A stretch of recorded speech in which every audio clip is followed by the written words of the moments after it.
Selamat malam keluarga Allah, sungguh sukacita besar kalau pada malam ini kita kembali dapat berjumpa dalam kebaktian keluarga bersama YKB Media Ministry melalui channel YouTube YKB TV. Seluruh tim kebaktian keluarga YKB Media Ministry dengan sukacita melayani Anda, melayankan kebaktian ini. Ada Saudara Sifra di piano, ada Ricardo di bass, ada Meta penyanyi, ada Valen, dan ada Rinto pemain gitar, penyanyi juga, dan di belakang ini ada TPG Arya Prasetya dan Hedi yang mengaransemen nyanyian-nyanyian yang kita nyanyikan dalam kebaktian kita ini. Saya ingin menyapa secara khusus keluarga Allah yang sudah duduk bersama di rumah malam ini dan bersiap diri untuk beribadah. Dan kami di sini semua berdoa bagi anggota keluarga yang masih dalam perjalanan atau mungkin masih di kantor karena ada banyak pekerjaan pada hari ini. Semoga semua dapat dikerjakan dengan baik dan bisa pulang ke rumah, tiba di rumah nanti berjumpa dengan keluarga dalam sukacita yang besar. Mari kita awali ibadah kita dengan sebuah pujian dari Kidung Jemaat 434, Allah adalah kasih. Kita nyanyikan dengan sukacita.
Mari kita berdoa.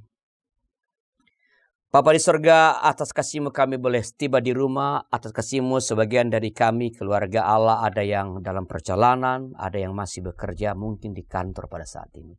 Tapi kasih Tuhan mempersatukan kami, kasih Tuhan memberikan kami rasa tentram dan aman, memberi jaminan kepada kami bahwa kami dapat mengerjakan apapun, kami dapat tiba di rumah, kami dapat melakukan banyak hal karena cinta-Mu yang terus beserta dengan kami, tak pernah hentinya kami alami dalam hidup ini. Ya Tuhan, kami menyerahkan ibadah kami ke dalam tangan-Mu, biarlah ibadah kami berkenan padamu, biarlah apa yang terjadi pada ibadah ini sungguh-sungguh muliakan Engkau, dan Engkau berkenan menyapa kami lewat firman-Mu pada malam ini. Terima kasih Bapa, kami serahkan seluruh ibadah kami ini, kami persembahkan semuanya bagi-Mu, bagi kemuliaan-Mu. Demi Kristus Tuhan kami memohon. Amin. Keluarga Allah, nas pembuka kita ambil dari Kolose 2 ayat 3 dan 4 yang berbunyi demikian. Kami senantiasa mengucap syukur kepada Allah Bapa Tuhan kita Yesus Kristus setiap kali kami berdoa untuk kamu. Karena kami telah mendengar tentang iman-Mu dalam Kristus Yesus dan tentang kasih-Mu terhadap semua orang kudus. Keluarga Allah, ayat ini mencatat pujian Paulus kepada jemaat Kolose karena kasih mereka kepada sesama orang-orang beriman di tempat lain yang sangat besar. Kasih itu di sini bukan sekadar kata-kata, melainkan kesediaan untuk berbagi dengan mereka yang memerlukan, berbagi dengan sesama yang memerlukan. Mari kita sambut, merespon nas pembuka ini dengan menaikkan pujian Mazmur 82.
Mari kita berdoa.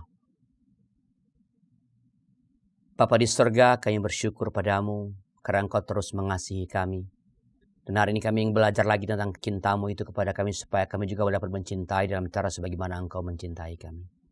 Tolong kami Tuhan beri diri untuk mendengarkan, menghayati dan mengerjakan firman Tuhan. Dan nama pun dapat menyampaikannya dengan jelas kepada setiap umat Tuhan. Terima kasih Bapa dalam nama Tuhan kami Yesus Kristus. Amin. Keluarga Allah, Bacaan Alkitab pada hari ini untuk kebaktian keluarga kita dengan tema mengasihi tanpa batas, tanpa diskriminasi adalah Lukas 10 ayat 25 sampai 37. Saya bacakan, dengarkanlah firman Tuhan. Lalu berdirilah seorang ahli Taurat untuk mencoba Yesus, katanya, "Guru, apa yang harus kuperbuat untuk memperoleh hidup yang kekal?" Jawab Yesus kepadanya, "Apa yang tertulis dalam hukum Taurat? Apa yang kau baca di dalamnya?" Jawab orang itu, "Kasihilah Tuhan Allahmu dengan segenap hatimu dan dengan segenap jiwamu dan dengan segenap kekuatanmu dan dengan segenap akal budimu. Dan kasihilah sesama manusia seperti dirimu sendiri." Kata Yesus kepadanya, "Jawabmu itu benar. Perbuatlah demikian maka engkau akan hidup." Namun untuk membenarkan dirinya, orang itu berkata kepada Yesus, "Lalu siapakah sesamaku manusia?" Jawab Yesus, "Ada seorang yang turun dari Yerusalem ke Yerikho. Ia jatuh ke tangan penyamun-penyamun yang bukan saja merampoknya habis-habisan, tetapi yang juga memukulnya dan yang sesudah itu pergi meninggalkannya setengah mati. Kebetulan ada seorang imam turun melalui jalan itu. Ia melihat orang itu, tetapi ia melewatinya dari seberang jalan. Demikian juga seorang Lewi datang ke tempat itu. Ketika ia melihat orang itu, ia melewatinya dan dari seberang jalan. Lalu seorang Samaria yang sedang dalam perjalanan datang ke tempat itu. Ketika ia melihat orang itu, tergeraklah hatinya oleh belas kasihan. Ia mendekati dia lalu membalut luka-lukanya. Sesudah ia menyiraminya dengan minyak dan anggur. Ia menaikkan orang itu ke atas keledai tunggangannya sendiri, lalu membawanya ke penginapan dan merawatnya. Keesokan harinya, ia mengeluarkan 2 dinar dan memberikannya kepada pemilik penginapan itu, katanya, "Rawatlah dia dan jika kau belanjakan lebih dari ini, aku akan menggantinya waktu aku kembali." Siapakah di antara ketiga orang ini menurut pendapatmu menjadi sesama manusia bagi orang yang jatuh ke tangan penyamun itu? Jawab orang itu, "Orang yang telah menunjukkan belas kasihan kepadanya." Kata Yesus kepadanya, "Pergilah dan perbuatlah demikian." Demikianlah pembacaan Alkitab. Yang berbahagia adalah mereka yang mengenal firman Allah dan yang memeliharanya. Terpujilah nama Tuhan. Keluarga Allah yang diberkati, perumpamaan tentang orang Samaria yang murah hati ini sudah sangat populer. Sudah sangat kita kenal. Saya menduga tidak ada seorang pun di antara kita yang belum pernah mendengarkan tentang orang Samaria yang murah hati atau orang Samaria yang baik hati. Teks ini begitu sering dikhotbahkan dari berbagai sudut pandang. Dan karena itu tentu telah memberikan aneka pemahaman kepada setiap kita. Keluarga Allah, perumpamaan ini berawal dari sebuah pertanyaan dari seorang ahli Taurat. Apa yang harus kuperbuat untuk memperoleh hidup yang kekal? Ayat 25. Jadi, perumpamaan ini berusaha menggambarkan, mendeskripsikan apa yang mesti, apa yang harus dilakukan untuk mengalami, menerima hidup yang kekal. Dan ternyata Tuhan Yesus tidak memberi jawaban yang langsung, melainkan kembali mengajukan pertanyaan, apa yang tertulis dalam hukum Taurat?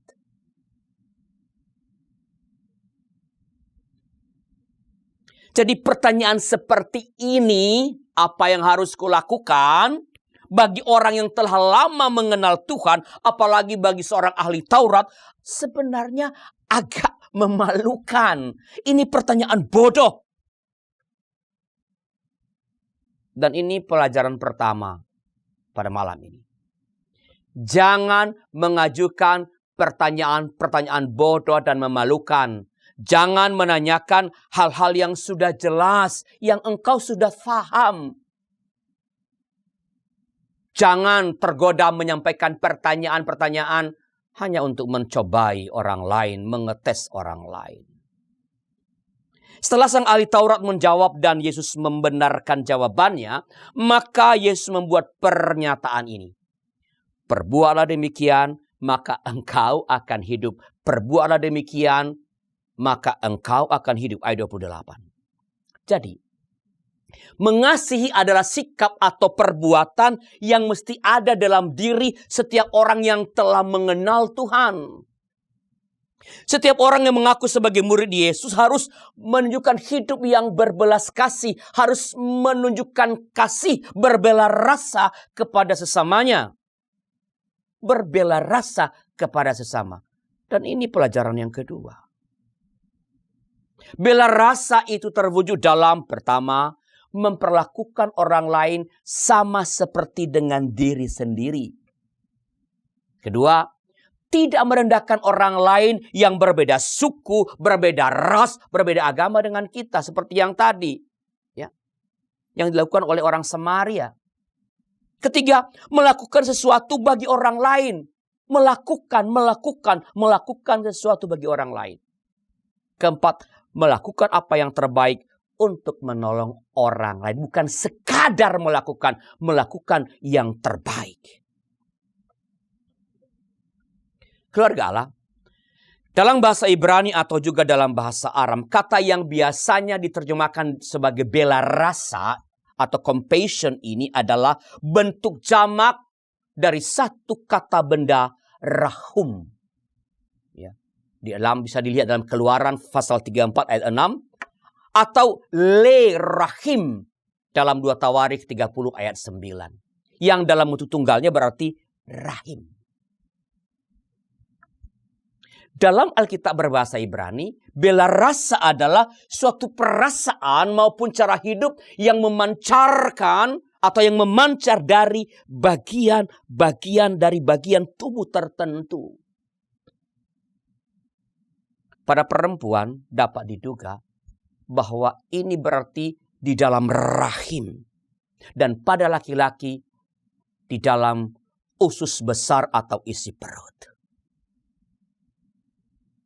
Dikaitkan dengan perasaan, bela rasa berarti merasakan bersama. Compassion. Passion berasal dari kata Latin yang berarti merasakan dan awalan co berarti bersama. Jadi bela rasa berarti merasakan perasaan orang lain dengan cara yang mendalam, merasuk sampai ke organ tubuh dalam. Di bawah kepala sampai ke hati, paru-paru, perut, jantung, dan seterusnya. Berbelas kasih atau berbela rasa berarti melakukan yang terbaik yang kita bisa lakukan kepada setiap orang yang membutuhkannya, yang memerlukannya. Itulah artinya menjadi sesama manusia. Dan setiap murid Yesus dipanggil untuk menjadi sesama. Ini pelajaran ketiga. Keluarga Allah, saya sangat percaya bahwa setiap kita memiliki kerinduan untuk hidup berbelas kasih, berbela rasa, dan ingin menjadi sesama bagi siapapun. Sayangnya, keinginan untuk menjadi sesama itu sering kandas, terhenti, karena ini membutuhkan pengorbanan. Dalam teks kita, penulis Injil Lukas menampilkan dua tokoh dari kalangan terhormat. Seorang imam dan seorang Lewi. Ketika mereka melihat bahwa ada seseorang yang menjadi korban penyamun dan berada dalam keadaan luka-luka, kedua orang ini, sang imam dan orang Lewi, memberikan reaksi yang sama. Apa? Menghindarinya, mengabaikannya. Kita tentu dapat bertanya, mengapa kedua orang ini, imam dan orang Lewi, menghindarinya, mengabaikannya? Keluarga, ada yang mencoba memberikan alasan keagamaan atas penghindaran ini, atas pengabaian ini. Mereka mengatakan bahwa imam dan orang Lewi itu kemungkinan besar mengira bahwa sang korban sudah meninggal dunia. Dan karena itu, seperti diatur dalam Imamat 21 ayat 1-3, mereka tidak boleh menajiskan diri. Ada juga yang mengatakan bahwa mereka barangkali sedang tergesa-gesa untuk melakukan pelayanan kepada Allah. Namun kedua alasan ini sebenarnya sama sekali tidak menolong. Sebab berdasarkan ayat 31 bacaan kita, mereka kemungkinan besar tidak sedang menuju ke Yerusalem untuk menjalankan tugas keagamaan, melainkan sedang turun dari Yerusalem. Itu berarti kekhawatiran akan kenajisan dan keterlambatan dalam menjalankan tugas menjadi tidak relevan di sini. Satu hal yang paling mungkin menjadi alasan mereka menghindari, mengabaikan adalah tidak mau repot. Tidak mau repot. Saudara, menolong korban penyamun itu memang dapat merepotkan. Sebab menolong berarti akan kehilangan waktu, kehilangan tenaga, bahkan kehilangan uang. Bahkan andaikan alasan keagamaan yang diajukan tadi benar, maka ujung-ujungnya juga adalah kerepotan. Kalau menjadi najis, maka itu berarti akan menimbulkan kerepotan. Dalam apa? Dalam pelayanan, sebab yang seharusnya bertugas tidak boleh bertugas karena najis. Dan untuk itu harus mencari pengganti. Dan ini tentu saja merepotkan. Kalau terlambat dalam melayani tentu akan menimbulkan pertanyaan yang mesti dijawab atau dijelaskan. Dan ini pun tentu merepotkan, menjawab yang tak perlu dijawab.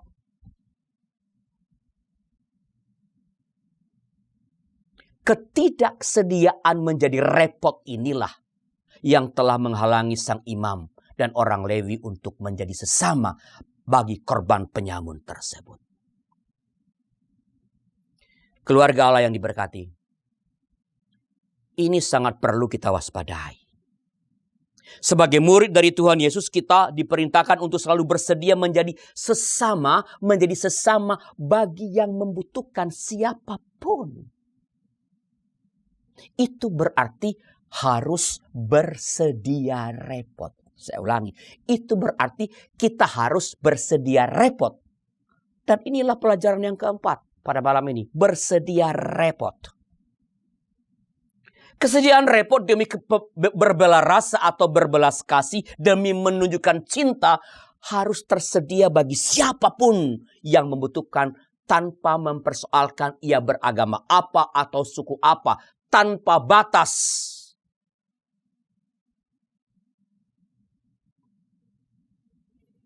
Belas kasih seorang murid Yesus harus tersedia bagi siapapun yang memerlukan tanpa diskriminasi.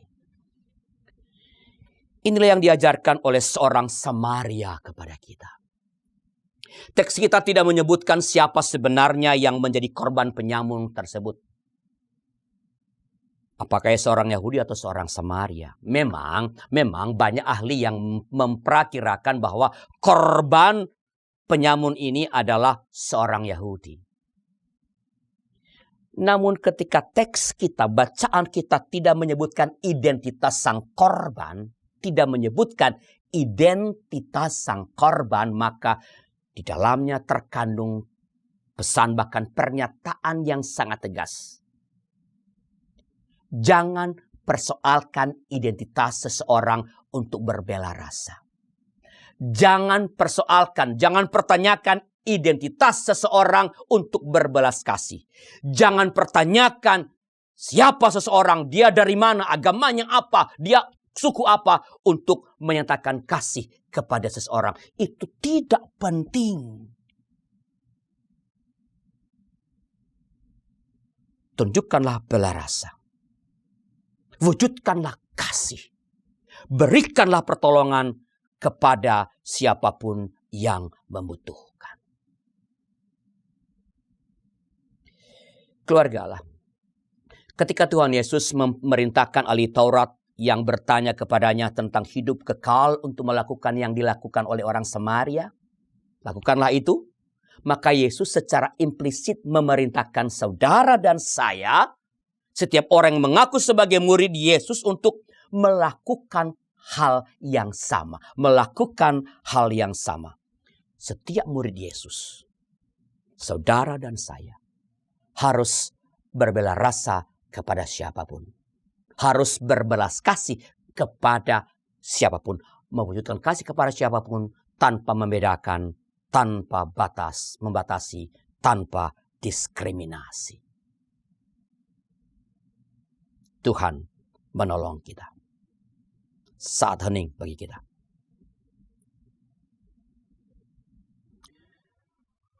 Umat Allah, kita akan berdoa syafaat, dan bila ada di antara anggota keluarga Allah yang ingin didoakan, sila hubungi kami di nomor 0812-8188-9191. Bisa didoakan dalam tim doa, kami akan mendoakan, dan bila diinginkan bisa juga didoakan dalam kebaktian keluarga ini. Mari kita berdoa. Ya Tuhan, terima kasih Engkau mengajari kami begitu luar biasa pada malam ini melalui orang Samaria dan melalui seorang imam dan seorang Lewi. Supaya kami bersedia repot untuk mengasihi, repot untuk berbela rasa, repot untuk berbelas kasih kepada siapapun tanpa diskriminasi. Kami tahu tidak mudah, dan Engkau tahu kami Tuhan, tidak mudah bagi kami untuk melakukan itu. Dan tolonglah kami karena kami percaya dengan pertolongan Tuhan, dengan tuntunan Roh Kudus kami akan dapat berbela rasa, berbelas kasih, mengasihi sebagaimana Tuhan mengasihi, sebagaimana diteladani oleh orang Samaria ini kepada korban penyamun. Banyak sesama kami di negeri ini, bahkan di sekitar tempat kami, yang butuh belas kasih. Entah karena merasa kesepian, entah karena merasa didiskriminasi, entah karena masalah-masalah pekerjaan, masalah ekonomi, entah karena masalah-masalah keluarga. Jadikan kami orang yang berbelas kasih tanpa harus menjadi orang yang julid, orang yang hanya pengen tahu. Jadikan kami Allah dalam tangan-Mu untuk mewujudkan belas kasih ilahi kepada mereka.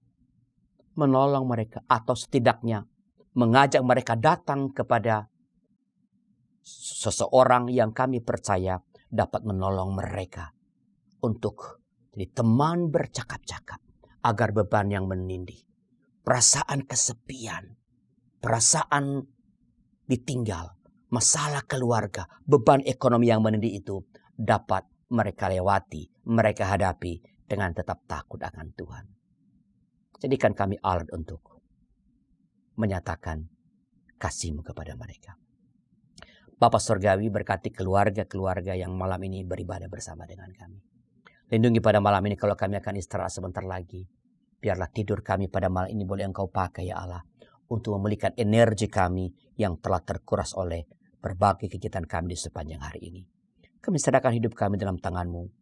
Rawatlah dan berilah kami segala sesuatu sesuai dengan kehendak-Mu. Demi Kristus Yesus kami memohon. Amin. Umat Allah, mari menyatakan belas kasih Allah tanpa batas dan tanpa diskriminasi dengan membantu sesama dan mengirimkan berita Injil.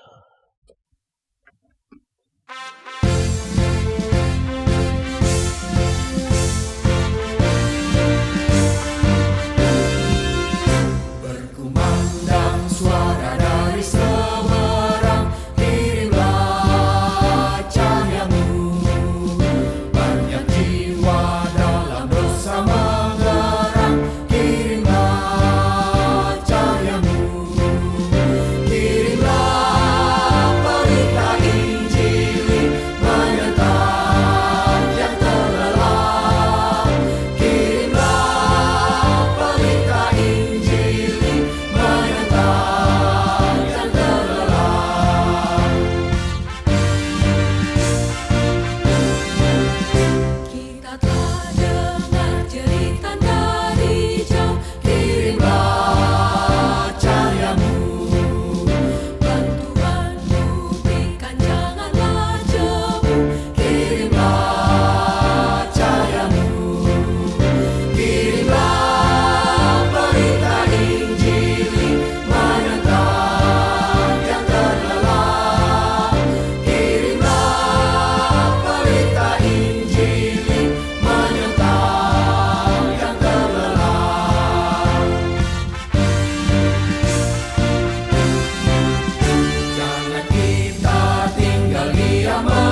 Mari kita berdiri menyambut berkat dari Tuhan. Arahkan hati kepada Tuhan dan terimalah berkat Tuhan, anugerah Tuhan Yesus dan kasih Allah Bapa serta persekutuan Roh Kudus menyertai saudara sekalian dari sekarang ini sampai selama-lamanya. Amin.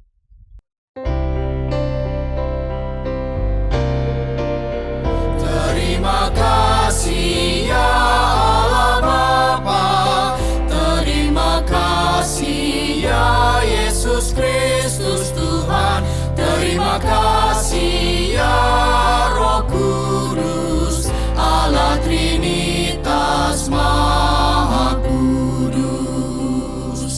Amin.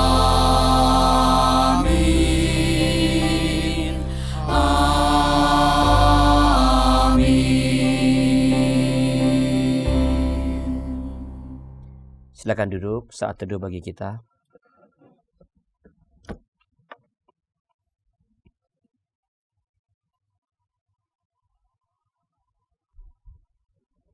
Amin. Terima kasih. Terima kasih. Berita Injil.